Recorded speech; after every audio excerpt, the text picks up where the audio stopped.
Hello दोस्तों। अभी जो आज पेपर है उसके लिए जो शॉर्ट क्वेश्चंस है उसका सॉल्यूशन हम भेज रहे हैं, हम दे रहे हैं दोस्तों। सो फटाफट शुरू करते हैं। Answer the below questions in one line. सिर्फ वन लाइन में आपको आंसर देना है। सो एक साथ दो दो क्वेश्चन हम कंप्लीट करेंगे। तो वन लाइन क्वेश्चन, सिर्फ स्टेटमेंट है से ये 2 मार्क्स का क्वेश्चन है भाई। 2 मार्क्स में पूछा है तो सिर्फ अगर आपको सिर्फ फॉर्मूला मालूम है या कॉन्सेप्ट मालूम है तो फटाफट आपको आंसर मिल जाएगा। तो चलिए आंसर हम दे रहे हैं पहले का।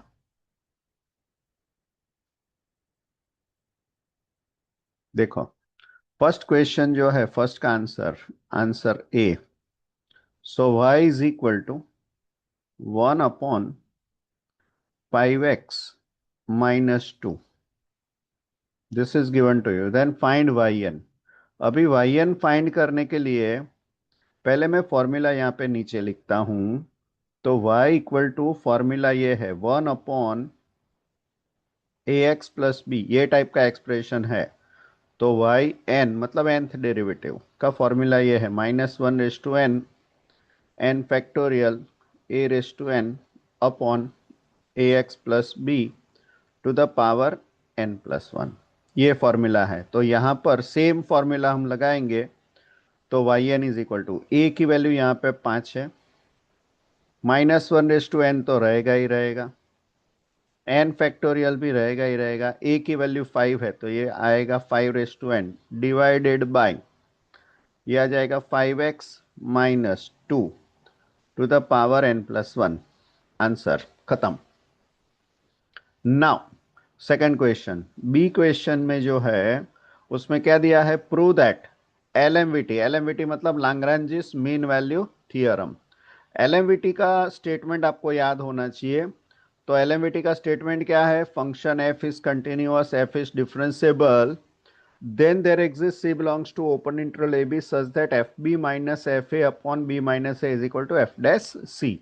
ये एलएमवीटी का स्टेटमेंट है, आप देख सकते हो बुक में भी। अभी यहां पर क्या पूछा है कि एप्लीकेबल नहीं है, ये प्रूव करना है। अभी आपको मालूम है ये मॉड एक्स है, मॉड एक्स जो है ना स्टैंडर्ड टेक्निक है, ये F X is equal to आपने मॉड एक्स लिया, कंटिन्यूअस है। इसका ग्राफ आपको मालूम है, इसका ग्राफ है ना, इट लुक्स लाइक दिस। मैं ड्रॉ करता हूं अलग से, इसका ग्राफ ये होगा, मॉड एक्स का ग्राफ यहां से ये, और यहां से ऐसा वी शेप। ठीक है, ये ग्राफ है मॉड एक्स का। अभी क्या होगा, यहां पर देखो ग्राफ स्मूथ तो है, सो कंटिन्यूटी का कोई प्रॉब्लम नहीं है, लेकिन ये इंटरवल आपको दिया है -1 to 2। तो -1 to 2 में क्या होगा, यहाँ पे ये -1 है सपोज, और ये 2 है। तो ये जो पॉइंट है जीरो, जीरो पे अगर आप डेरिवेटिव फाइंड करने की कोशिश करोगे तो ये क्या होगा, we apply left hand limit and right hand limit. So limit h tends to 0 from negative side, f of h minus f(0) upon h। Actually 0 + h आता है बट हम लिखते हैं h directly, no issue. So limit h tends to 0 minus, तो ये क्या होगा, f of h, तो ये हो जाएगा mod h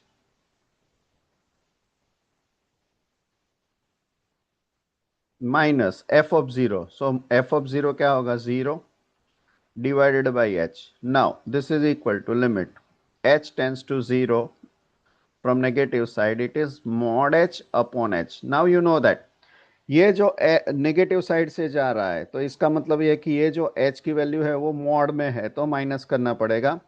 so this is equal to limit h tends to 0 minus h upon h, और अगर ये लिमिट आप फाइंड करते हो तो ये आ जाएगा -1। But if you apply from right hand side, so limit h tends to 0 plus f of h अथवा 0 plus h, this 0 minus h, so this is h minus f of 0 upon h. So this is equal to limit h tends to 0 plus mod h minus 0 upon h. तो ये mod h की value आ जाएगी h by h. So this limit is 1. So left limit is minus 1, right limit is plus 1. So you can say that the function therefore f is not differentiable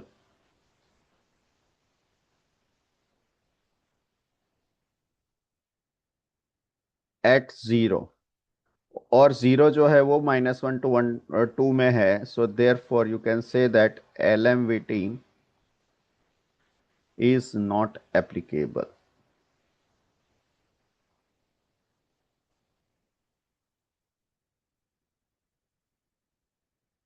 Perfect. Now we go for the next block of question. ये है आपके सामने. Question सी का answer दे रहे हैं हम पहले.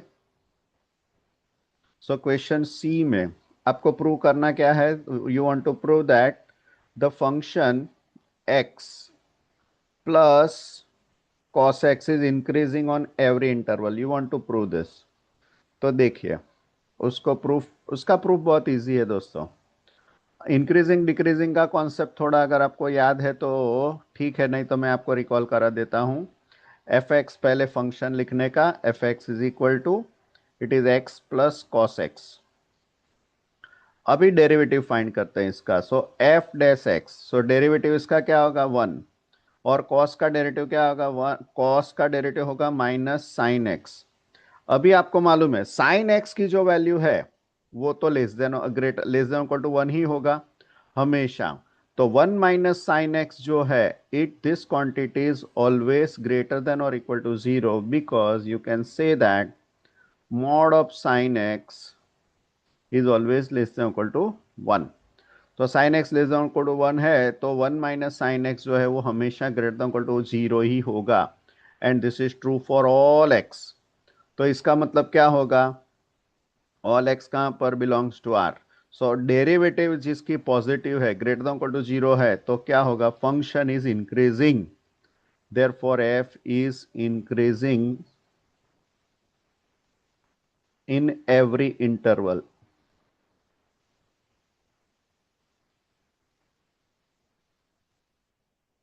So function is increasing in every interval. तो ये हो गया question number C. Then question number D.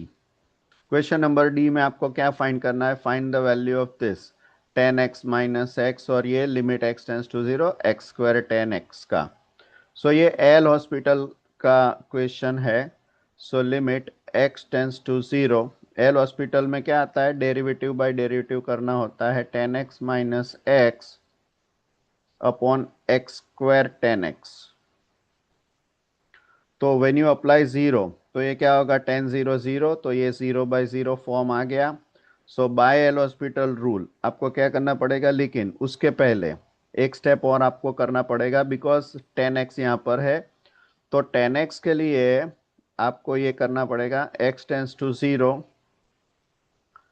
10x minus X upon X cube X square. एक स्टेप ज्यादा लिखता हूं, दिस इज 10x और x से मल्टीप्लाई, x से डिवाइड. सो ये लिमिट लगाएंगे तो ये पहले 1 आ जाएगा. So whenever in the denominator 10x या साइन x है और लिमिट x टेंस टू 0 है, तो आपको क्या करना पड़ेगा? आपको पहले 10x को या साइन x जो भी दिया हुआ है पावर में, उसको बैलेंस करके लिमिट लगा देने की. तो ये 10x डिनोमिनेटर में से हट जाएगा, क्योंकि नहीं तो क्या होगा मालूम है? डेरिवेटिव आप करते रहोगे और डिनोमिनेटर बड़ा होता जाएगा, तो वो फिर आपका आंसर नहीं आएगा. So don't do that, always go for this. Multiply and divide proper power of X, तो ये 1 आ जाएगा.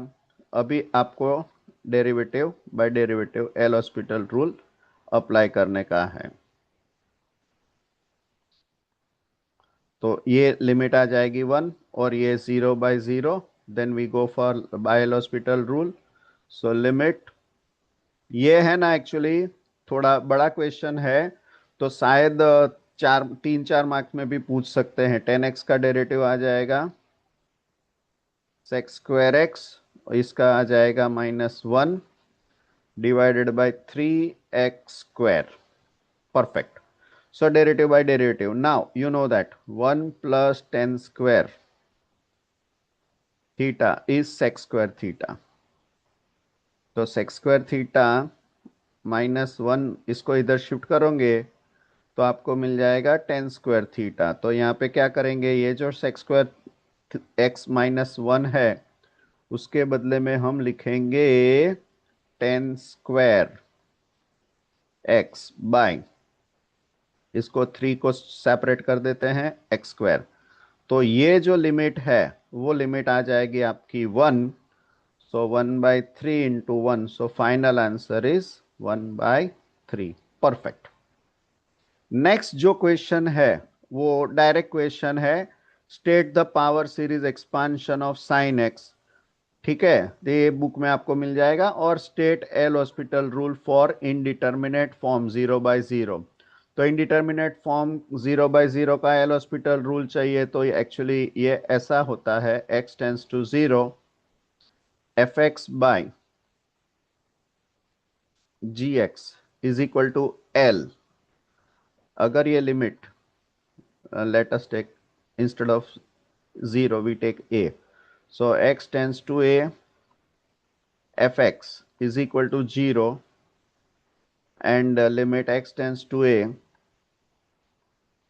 gx is equal to 0, मतलब ये 0/0 फॉर्म है। तो then limit x tends to a, f dash x upon g dash x, इसका भी लिमिट l आएगा।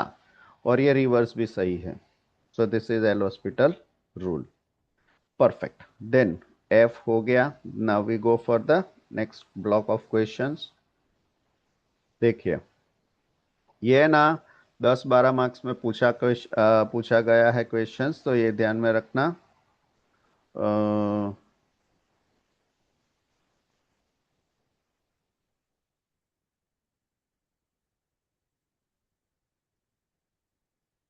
ओके, देखो ये है क्वेश्चन नंबर जी। तो जी का आंसर पहले देते हैं हम लोग। सो जी का आंसर है y इक्वल टू 2x + 3। अभी ये जो क्वेश्चन आपके सामने है वो nth डेरिवेटिव का है, और आपको सिर्फ फॉर्मूला याद रखनी है। जैसे ही फॉर्मूला याद हो गई, बराबर, तो ये आंसर बहुत इजी है। तो फॉर्मूला याद कर लेना। और फॉर्मूला है, फिर साइन कॉस का भी फॉर्मूला याद कर लेना, क्योंकि शायद पॉसिबल है कि इस बार साइन कॉस में पूछ ले क्वेश्चन। तो ये जो क्वेश्चन है उसका 10th डेरिवेटिव आपको फाइंड करना है। अभी पावर 10 ही है, तो पावर जब 10 है और डेरिवेटिव x का पावर 10 है, तो 10th डेरिवेटिव करेंगे तो वो कांस्टेंट हो जाएगा।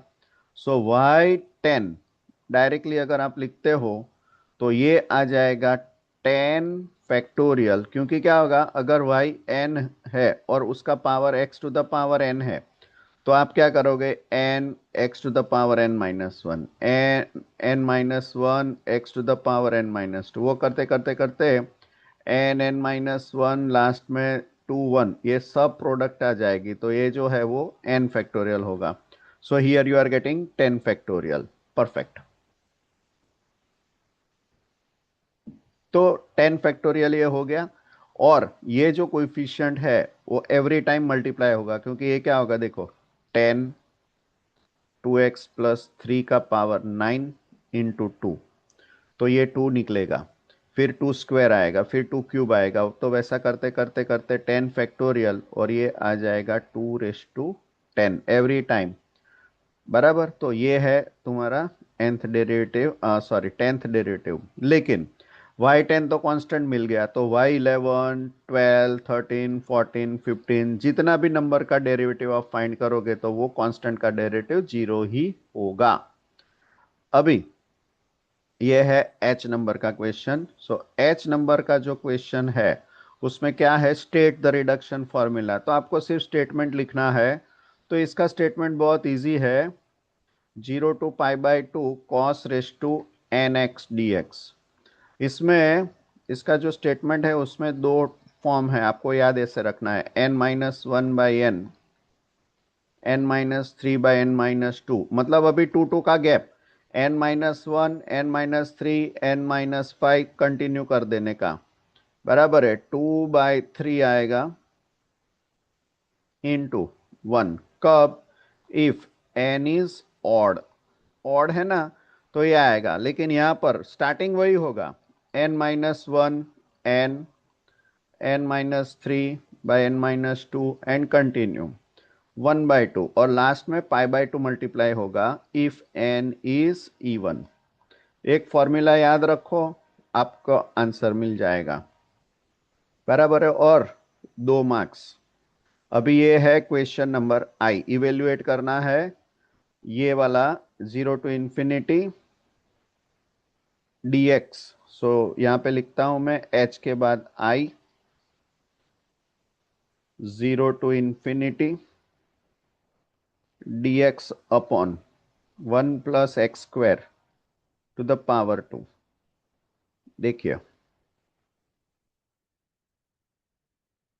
तो ये जो क्वेश्चन है उसमें आपको सब्सटीट्यूट, ये भी एक रिडक्शन फॉर्मूला का इक्वेशन है, तो x इज इक्वल टू मैं टेन थीटा सब्सटीट्यूट करूंगा। So when you substitute x equal to ten theta, technique integration की ये है, dx is equal to, so ten theta का डेरिवेटिव क्या होगा, sec square theta D theta, और limit लगाएंगे, when you apply the limit x equal to 0, तो theta की वैल्यू 0 आएगी। When you apply x tends to infinity, theta की tense to भी π/2 होगा, because 10π/2 is infinity. So integration I is equal to, let us take 0 to π/2, dx के बदले में आपको क्या लिखने का, sec square theta D theta. देखो फॉर्मूला अगर आपको याद है ना, तो ये क्वेश्चन भी कितना इजी हो जाएगा। देखो 1 प्लस, अभी ये आ जाएगा x², मतलब ये टेन स्क्वायर थीटा और उसका power 2। So this is equal to, ये क्या होगा, 0 to π/2 sec square theta D theta, और ये क्या आ जाएगा, 1 + 10²। तो 1 + 10² क्या होगा, सेक स्क्वायर थीटा और उसका भी power 2। So this is equal to integration 0 to π/2 sec square theta, keep it as it is, क्योंकि डायरेक्ट कैंसिल नहीं करने का, ये आ जाएगा sec raise to 4 theta D theta. जैसे ये पावर 2 कैंसिल किया तो डिनोमिनेटर में यहाँ पे पावर 2 बचेगा, तो इधर लिख रहा हूं मैं। So limit x tends, limit का इंटीग्रेशन है ना, लिमिट कहाँ घुस गया। So integration 0 to π/2 1 upon, this is sec square theta D theta, तो सेक स्क्वायर थीटा 1 अपॉन करेंगे तो ये कॉस स्क्वायर आ जाएगा। अभी कॉस स्क्वायर का फॉर्मूला हमने अब भी लिखा, तो वो फॉर्मूला अगर आप लगाओगे तो ये क्या होगा, 2 - 1/2 n-1/n एंड कंटिन्यू करने का, और लास्ट में because two is even number, तो π/2 के साथ मल्टीप्लाई कर देने का। सो इसका आंसर आ जाएगा π/4, परफेक्ट आंसर। चलिए, तो ये हो गया आंसर। देन नेक्स्ट क्वेश्चन जो है वो भी आपके पास ये रिडक्शन फॉर्मूला का ही है। तो रिडक्शन फॉर्मूला का क्वेश्चन जो है वो जे में लास्ट क्वेश्चन हो गया आपका ये, find the value of 0 to π/2 sine raise to 5x cos raise to 6x। ये टाइप का क्वेश्चन 100% पूछने वाले हैं, ध्यान रखना। शॉर्ट क्वेश्चन में भी पूछेंगे और बड़े क्वेश्चन में भी पूछेंगे, तो ये फॉर्मूला और टेक्निक फॉलो कर देना। बहुत सिंपल सा टेक्निक है ये। पावर सपोज m है, ये पावर n है या p q है, जो भी आपने टेक्निक से याद किया है, तो आपको करना क्या है, 5 - 1 से शुरू करना है, फिर दो दो सब्ट्रैक्ट करते रहने का। देन 5 - 3 आ जाएगा, और 5 - 5 नहीं कर सकते, मतलब जीरो आ जाएगा। कर तो सकते हैं लेकिन जीरो आ जाएगा, तो वहां तक नहीं जाना है। जैसे ही नॉन जीरो क्वांटिटी और नेक्स्ट स्टेप नेगेटिव या जीरो आए तो स्टॉप कर देने का। फिर ये 6 है, तो आपको 6 - 1 शुरू करना है। 6 - 3 आ जाएगा, और ये आ जाएगा 6 - 5। अभी आगे नहीं जाना है क्योंकि 6 - 7 जो है वो नेगेटिव आ जाएगा। देन डिवाइड बाय, ये दोनों का एडिशन करो। सो 5 + 6 कितना होगा, 11। सोचो तो सही। हाँ परफेक्ट, दिमाग में आया आपके, very good. Then two two subtract करना है यहाँ पर भी। 11 - 2, 11 - 4, ये भी सेम टेक्निक। तो फॉर्मूला याद करने का तरीका बहुत इजी है। ये देखो, p - 1, p - 3 करते जाओ, जब तक नेगेटिव या जीरो नहीं आ जाता उसके अगले वाले स्टेप पे रुक जाओ। और ये भी q - 1, q - 3, सेम थिंग। और डिनोमिनेटर में आपको क्या करने का, p + q, फिर दो दो सब्ट्रैक्ट करो। p + q - 2, दो दो सब्ट्रैक्ट, लास्ट में कंटिन्यू है। जैसे नेगेटिव या यहाँ पे भी क्या होगा, 4, फिर 11 - 6, 11 - 8, 11 - 10, खत्म। और 11 - 12 नहीं कर सकते। और π/2 से मल्टीप्लाई कर देने का, कब, जब both power p and q are even, लेकिन यहाँ पे ऑड है, यहाँ पे इवन है, तो आपको कुछ नहीं करना है, यही आंसर हो जाएगा। अभी इसका सिंप्लीफिकेशन करेंगे तो ये आ जाएगा 4, 5 - 3, ये आ जाएगा 2, फिर से ये 6 - 1, 5, फिर ये 6 - 3, 3, 6 - 5, 1, divided bye, this is 11, 11 - 2, 9, this is 7, this is 5, this is 3, this is 1। अभी जो कट कर सकते हैं वो कट करते हैं, तो क्या होगा देखो, ये 3 कट हुआ, ये 5 कट हुआ, और कुछ कट हो रहा है, नहीं, परफेक्ट। तो अभी आंसर क्या होगा देखो, दिस इज इक्वल टू 4 × 2, 8, 63, 9 × 7, 63 × 11। देखो 11 से मल्टीप्लाई करने की टेक्निक बताता हूँ। ये 3 इधर लिखने का, ये 6 इधर लिखने का, और ये दोनों का एडिशन करके ये लिख देने का, तो ये आंसर है 693। वैसे कैलकुलेटर अलाउड है आपको, बट स्टिल, है ना। तो ये आंसर है, तो ये आपका हो गया क्वेश्चन कंप्लीट।